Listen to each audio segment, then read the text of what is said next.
بسم اللہ الرحمن الرحیم۔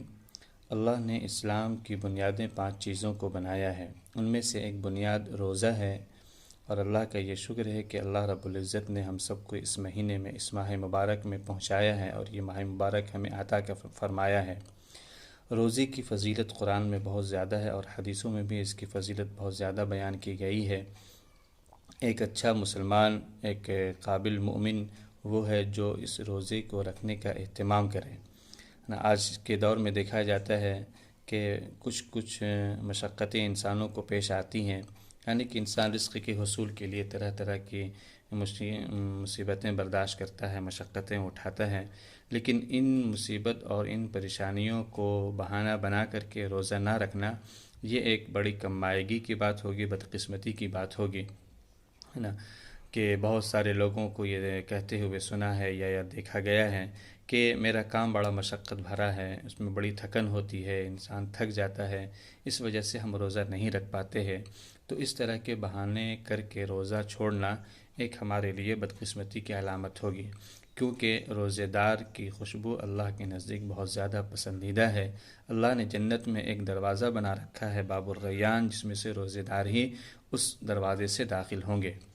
روزہ کن کے لیے چھوڑنے کی اجازت دی، کن لوگوں کو چھوڑنے کی اجازت دی گئی ہے؟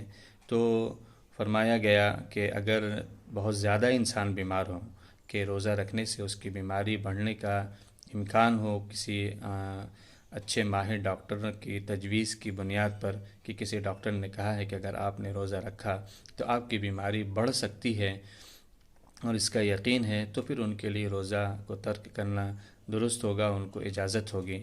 یا پھر اتنا لمبا سفر ہو جو کہ 77 کلومیٹر کی دوری کا سفر انسان طے کر رہا ہو اور مشقت بھرا سفر ہو، تو ان کے لیے روزہ نہ رکھنا ایک اجازت دیا گیا ہے۔